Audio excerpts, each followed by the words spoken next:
So আমরা আগের ভিডিওতে অলরেডি টাইপস্ক্রিপ্ট এবং নোট.js ইনস্টল করেছি। সো এখন এই মুহূর্তে আমরা কম্পিউটারের যে কোনো একটা জায়গায় একটা ফোল্ডার তৈরি করব, টাইপস্ক্রিপ্ট নিনজা, এবং সেই ফোল্ডারটিকে আমরা টার্মিনালে ওপেন করব।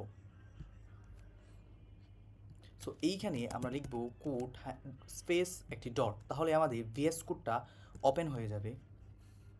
সো এইখানেই আমরা আমাদের জীবনের প্রথম টাইপস্ক্রিপ্ট কোডটি লিখব। সো এইখানে লিখছি index.ts let course is equal to web development।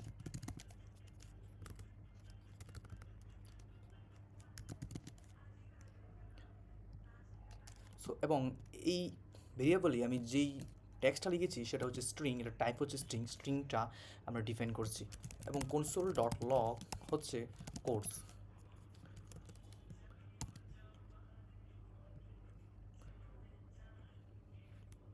So আমার টাইপস্ক্রিপ্টের এই কোডটি রান করার জন্য আমাদেরকে টাইপস্ক্রিপ্টের যে কম্পাইলার আছে সেই কম্পাইলারটিকে রান করতে হবে। সেজন্য লিখতে হবে হচ্ছে টিএসসি, আমাদের এই ফাইলের নাম index.ts।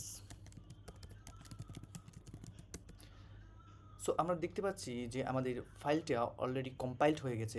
আমাদের টাইপস্ক্রিপ্ট কোডটি কনভার্টেড হয়ে জাভাস্ক্রিপ্ট কোডে আমাদের কনভার্ট হয়েছে। সো আমরা চাচ্ছি না যে আমাদের এই index.jsটা ফোল্ডারটা এইখানে থাকুক, বরং আমরা চাচ্ছি যে আমাদের index.js মানে কম্পাইলড হওয়া যে ফাইল সেটি থাকবে এক ফোল্ডারে, এবং টাইপস্ক্রিপ্টের যে ফাইল সেটা থাকবে হচ্ছে আমাদের অন্য আরেকটি ফোল্ডারে। সো এইখানে আমাদের একটা এরর দেখাচ্ছে, can not redeclare block scope variable course. So এইটা হচ্ছে আমাদের একটা ফেক এরর, কারণ হচ্ছে আমাদের index.ts এবং index.js পাশাপাশি আছে, তাই এই জন্য আমাদেরকে এই এই ওয়ার্নিং বা এররটা দেখাচ্ছে। যদি আমরা এটা এখান থেকে রিমুভ করে দিই তাহলে আর আমাদের এটা দেখাবে না। সো এই জন্য আমরা এইখানে একটা ফোল্ডার তৈরি করছি এসআরসি। সো এসআরসির ভিতরে হচ্ছে আমরা আরেকটি ফোল্ডার তৈরি করব, সেটা হচ্ছে মডিউল 1।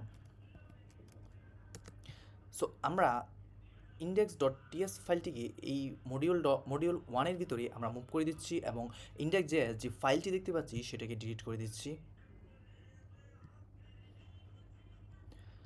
সো আমরা যেটা চাচ্ছি যে আমাদের যে সোর্স ফাইল, যেগুলো আমাদের টাইপস্ক্রিপ্ট ফাইল, সেগুলো থাকবে হচ্ছে আমাদের একটি ফোল্ডারের ভিতরে, এবং কম্পাইলড হওয়ার পর যেই ফাইলগুলো আমাদের তৈরি হবে, যে জেএস যে ফাইলগুলো হবে সেগুলো থাকবে অন্য ফোল্ডারে। এই জন্য আমাদের এই টাইপস্ক্রিপ্টে একটু কনফিগারেশন করতে হবে। এই জন্য আমাদের এই উইন্ডোজ যে দিয়ে এই জায়গায় আমাদেরকে লিখতে হবে হচ্ছে টিএসসি, মানে হচ্ছে টাইপস্ক্রিপ্ট কম্পাইলার --init। তাহলে আমরা দেখতে পারবো যে আমাদের tsconfig.json ফাইল নামের একটি ফাইল অলরেডি জেনারেট হয়ে গেছে। সো এইখান থেকে আমরা অনেক কাস্টমাইজগুলো করতে পারবো।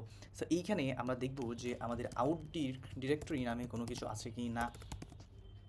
সো এইখানে দেখছি যে আমাদের আউটপুট ডিরেক্টরি নামে একটা অপশন আছে, এটাকে আমরা আনকমান্ড করে দিব, এবং এইখানে আমরা এটাখানে ডিস্টে রাখবো।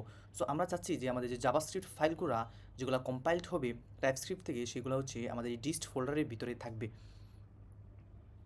সো এইখানে আমরা দিচ্ছি .src-dist। সো আমাদের এসআরসি ফোল্ডারের ভিতরে ডিস্টের ভিতরে হচ্ছে জাভাস্ক্রিপ্ট ফোল্ডারগুলো থাকবে, আর আমাদের রুট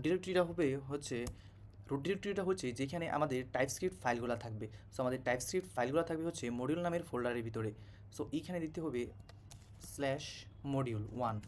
সো আমাদের কাজ শেষ, এবং এইখানে আমাদেরকে সেভ করতে হবে। এখন যদি আমরা জাস্ট এইখানে আমরা লিখি, টাইপ করি টিএসসি, অ্যান্ড যদি টাইপস্ক্রিপ্ট কম্পাইলারটাকে রান করি, সো এইখানে আমাদের লিখতে হতো ডট, তারপর হচ্ছে একটা /src-dist। সো এইখন যদি আমরা এইখানে টিএসসি লিখে, তাহলে দেখতে পারবো যে আমাদের এসআরসি যে ফোল্ডার, সেই ফোল্ডারের ভিতরে ডিস্ট ফোল্ডারের ভিতরে আমাদের index.js নামের ফোল্ডারটি তৈরি হয়েছে, এবং এইখানে আমাদের ফাইলটি কম্পাইলড হয়েছে, এবং আমাদের রুট ফোল্ডারটি হচ্ছে index.ts এইখানে।